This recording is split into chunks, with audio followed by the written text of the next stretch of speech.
जब मन हारने लगे, हर समस्या को तोड़ने का अचूक मानसिक अस्त्र जब हम अंदर से पूरी तरह टूट जाते हैं, जब हर रास्ता बंद नजर आता है और मन कहता है कि अब और नहीं हो सकता, तब दुनिया का कोई भी मोटिवेशनल कोट या झूठी तसल्ली काम नहीं आती। उस समय इंसान को किसी चमत्कार की नहीं, बल्कि यथार्थ रियलिटी के एक ऐसे सहारे की जरूरत होती है जो उसे वापस खड़ी दिया कर सके।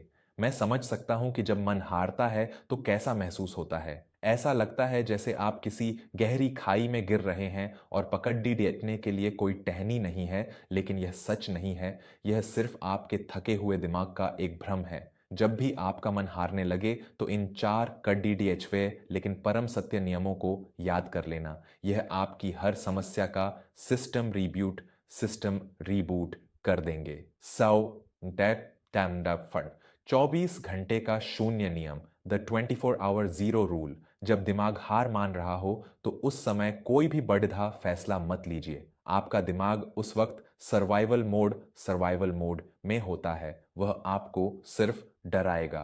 क्या करें? अपनी समस्या को 24 घंटे के लिए एक डिब्बे में बंद कर दें।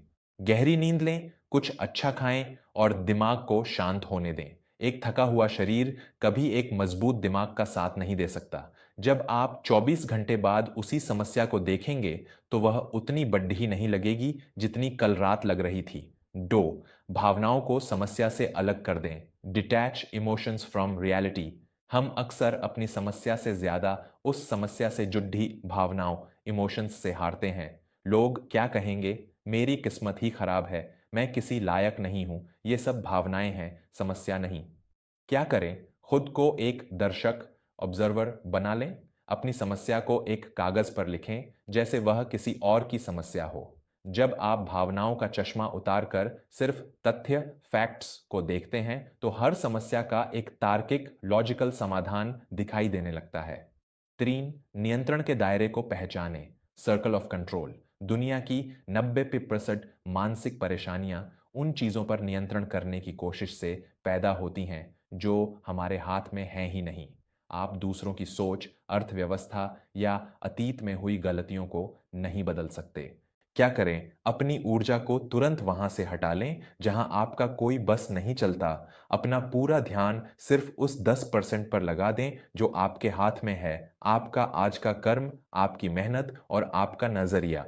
जो आपके हाथ में नहीं है उसे ईश्वर या समय पर छोड़ देना ही सबसे बड़ी बुद्धिमानी है। फोर, पहाड़ मत देखो, अगला पत्थर देखो। Micro steps. जब हम अपनी मंजिल या अपनी समस्या के विशाल पहाड़ को एक साथ देखते हैं तो घबराहट होना तय है। 100 किलोमीटर का सफर सोचकर पैर कांप सकते हैं। क्या करें? पहाड़ को देखना बंद कर दें, अपना सिर झुकाएं और सिर्फ अपने अगले कदम पर ध्यान दें। खुद से पूछें, अगले 1 घंटे में मैं ऐसा कौन सा सबसे छोटा काम कर सकता हूं जो हालात को 1% बेहतर कर दे। सिर्फ उस 1% पर काम करें। जब आप छोटे छोटे कदम उठाते हैं तो आपका खोया हुआ आत्मविश्वास वापस लौटने लगता है। एक कड़वा लेकिन सच्चा विचार। आपने अपने जीवन के अब तक के 100% सबसे बुरे दिनों को सफलतापूर्वक पार किया है। आप उस हर दुख से बाहर निकल आए जिसके बारे में आपको लगता था कि वह आपकी जान ले लेगा। आपका ट्रैक रिकॉर्ड 100% है।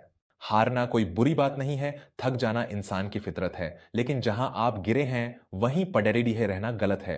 अपनी भावनाओं के आंसुओं को पोंछिए, अपने दिमाग को शांत कीजिए और यथार्थ की जमीन पर दोबारा खड़े हो जाइए। इस वक्त आपके मन पर सबसे बड़ा बोझ किस बात का है? भविष्य की चिंता, अतीत का कोई पछतावा या वर्तमान की कोई उलझन?